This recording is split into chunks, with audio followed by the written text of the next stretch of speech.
everybody, and welcome into another episode of A Walk with the Warhawks. As always, today's show is presented by Raising Cane's, located on South Clark Street, right here in South Abilene.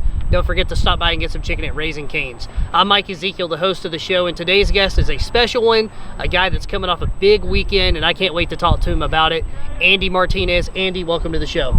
Thank you for having me, man. All right, you ready to take a walk? Absolutely. All right, well, the place we're walking from is the exact spot that you scored a penalty kick goal. The Warhawks won 3-2. That was on your senior night. You score a last-moment goal. How did that feel?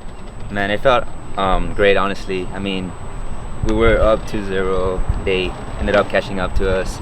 And it was like the last 7 minutes. I got fouled in the box, and I was like, it's my time. And then when it was time to take the PK, I scored.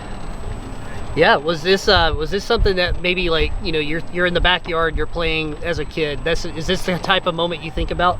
Honestly, yeah, man. I mean, before my dad, when we were kids, we would always play over there in the background. We would always play soccer. Sometimes I would shoot some PKs on him. But I mean, PKs come along the way. I mean, ever since I've been playing soccer, and there's games that I would get PKs, and some I would score, some I would miss. So it happens, but I felt like it was my chance to score.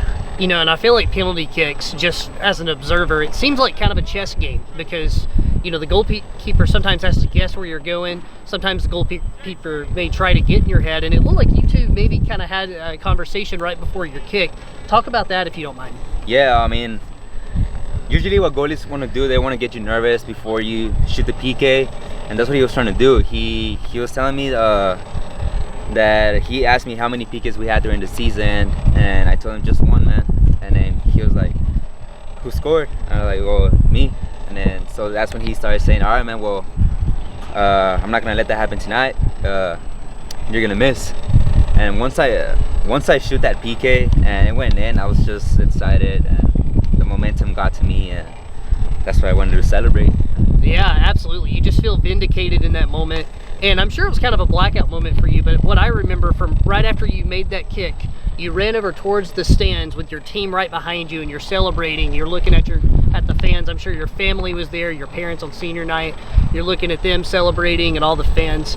You know, was that even planned, or was it just kind of just all in the moment? It wasn't planned at all, man. I mean, when it happened, I was just really excited, and I went to celebrate over there with the fans, my family, my friends, because I mean they all drove 6 hours to come and see me play. So once I scored, it was a happy moment for me, and then having my teammates come behind me and just cheer with me on, you know, and knowing that was going to be the winning goal probably, it was just a happy moment for all of us. Yeah, it was quite a big moment. It was really fun to watch. Andy, that was also a big result for you guys, as that win over Sul Ross put you in really good position to make the postseason tournament. Obviously, they take the top 8, and we're right there in that 8th spot, and, you know, there's still quite a bit of season to go, but what's kind of the feeling of the team as we're right there in postseason contention? They're excited, man. Honestly, I mean, right now, we're hoping to at least either go further or stay at that 8th place spot. We got some tough games coming up. We played tomorrow against McMurry and Baylor, which they're undefeated. We're playing against Concordia, they're in 2nd place, and then the last game will be against Hart and Simmons. They're tough games, but you know, anything can happen in this conference. The guys are focused, and we're just excited to play. Yeah, it's all very exciting, and we're excited to watch it. We've made it from one goal to the other, and now it's time to flip the field. Are you ready for rapid fire? Yes, sir. Let's do it. All right. All right, Andy, it's time for rapid fire, and the very first question I got to ask you, you're from El Paso.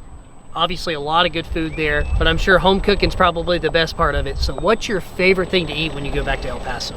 Man, there's a lot of things that I like to eat, but usually what I enjoy more is my mom's green enchiladas. Once she came into town, I told her, hey mom, can you start making some green enchiladas for me and my roommates and my friends? She was like, yeah, anything you want. She did. That sounds good. I love enchiladas. So green enchiladas, is that like verde salsa or what? Yeah. Okay. Yeah. That sounds very good. I would eat that. You like spaghetti? I do like spaghetti. Actually, I eat that. That's what I eat before the games too, or I try to eat that before the games because I mean, it helps you out. You know, I mean, it's not that heavy or it's a lot of carbs. It's good. You know, it's funny. We had Coach Muse on the show earlier, and that's what he said he likes is spaghetti because it's the easiest thing to cook. Can you cook? I cannot cook, honestly, man. Me and you both. It's embarrassing, but I cannot cook. That's why I either have my roommates that have cook for me or my girlfriend. Nothing wrong with that. Yes, It's sir. good to have a roommate and girlfriend that can cook for sure. Yes, sir. All right, what's your favorite sport outside of soccer? I would say maybe football. I follow the Dallas Cowboys sometimes. Okay. I don't watch the entire game, but yeah, I still follow them. Okay, very cool. You're a multi-sport athlete. Not only do you play soccer, but you also run cross country and track and field. Do you enjoy that? Man, yeah, I enjoyed doing that. I mean, on my high school days, I would go from cross country to soccer, like just switch up. I haven't done that here in college because it's at the same time, but I've done track and just, I mean, running with the long distance guys or like the whole team too. It gets me distracted, gets me busy. So I like doing it. Yeah, and I'm sure both of those things, soccer and cross country, keep you in shape pretty well. Yeah, I mean, you can notice. I mean, I tend to run a lot in the games too. Sometimes I feel like I'm doing cross country instead of playing soccer, but it's been like that for a while now, and I like doing both sports. Very good. All right, so who's your favorite athlete? You said your favorite team was the Cowboys. Who's your favorite athlete? My favorite athlete would be Lionel Messi. He's my favorite soccer player. He was at Barcelona. I was planning on going this December. I'm watching them over there in Spain. Cool. But now that he switched teams, I mean, I guess the go-to will be France. There you go. But it's pretty nice. He's always been my role model, and I just like Messi. You know, he's a GOAT. Soccer is amazing to me because you can move to any country you want to, essentially. Yeah. All right. Who's the funniest guy in the locker room? I guess it would be Griffin. He's just always funny whenever I see him, or he tries to fit for me. He's pretty cool. He's a good freshman. He's funny. Yeah. All right, very cool. We'll stop right here for the final question. What is your favorite thing about McMurray? I guess the favorite thing about McMurray would be the school. I guess the teachers are pretty. They work with you.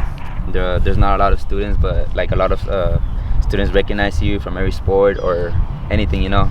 And also, I guess it would be like the team. I mean, having new players or meeting new freshmen every year and getting to recognize them and seeing them come back. It's just fun, you know. Very cool. Well, Andy, you're a big part of that. You've been here 4 years, and you've obviously been a big part of this campus community. We appreciate you doing that, and we appreciate you coming on the show today. I appreciate you having me, man. All right, absolutely. Well, fans, tune in next week for another episode of A Walk with the Warhogs. For Andy Martinez, I'm Mike Ezekiel. Have a great day.